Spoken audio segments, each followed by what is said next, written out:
Hi, I'm Steve. Selecting the right UPS for your customer's application can often be a daunting task. Which UPS topology do they need? What power capacity? Does it suit their environment? And many more questions need answering to ensure the correct UPS is selected. Selecting the right UPS for your customer's application can often be a daunting task. Which UPS topology do they need? What power capacity?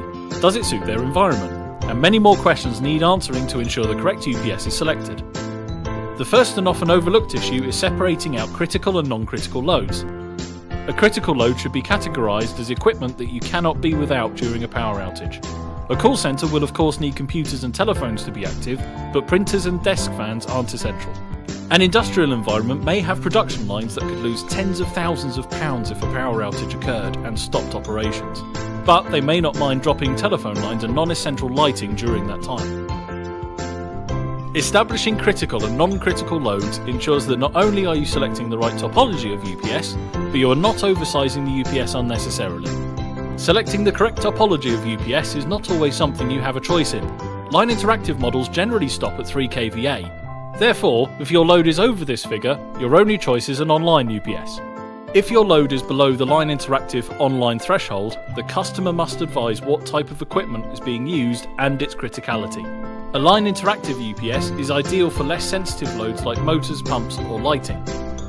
A line interactive UPS would also be suitable for any non-critical server or telephone switches.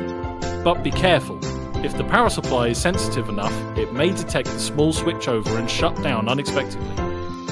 Online UPS is the perfect choice for sensitive or critical loads of any size.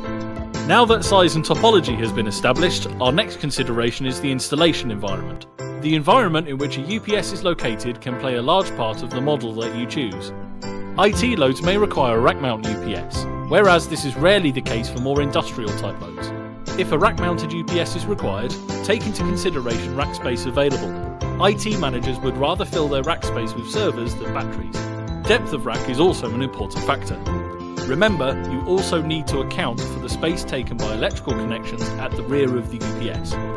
Floor-standing UPS are generally more easily located within a building, but still require a suitable environment. A UPS has sensitive electronic components and so are not suited to a damp, dusty basement or roof void. And remember, when winter is coming, batteries need to be kept at a constant temperature, and so a location exposed to climatic changes is again not suitable. Whilst a UPS doesn't require a clinically clean environment, an ideal location for a UPS is in a clean, temperature-regulated room, with minimal activity in the immediate surrounding area. Once you have located a suitable area for the UPS and batteries, take into consideration the spatial requirements for both ventilation and future maintenance of the system. For example, some UPS have rear venting fans that require full side access for maintenance or battery replacement. In this case, there would be a 300mm gap required at the rear and the ability to pull the UPS forward if located side by side with other equipment. However, some other units have top venting fans and require only front access for maintenance.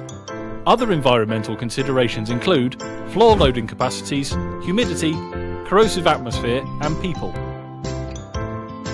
The human element of a UPS installation is a big factor, often forgotten by the customer. Is the UPS in a suitable environment for the noise level emitted? And a UPS should not easily be accessible to non-authorised personnel given its criticality to business continuity. Now that we've found a suitable location for our UPS, let's think about resilience. For the most critical applications, larger UPS offer the ability to be paralleled. This is where 2 or more UPS are connected to provide redundancy to the load. There are many ways of achieving redundancy. A standard N+1 redundant UPS solution is achieved by connecting 2 equally sized UPS together. The UPS then share the load, and if a fault event occurs in one of the UPS, the secondary UPS will take over the load completely. Alternatively, a modular configuration comprising of multiple modules within a single system cabinet ensures both future expansion and redundancy. More than 2 UPS can be paralleled if required to create a multi-MVA system or to achieve greater levels of redundancy.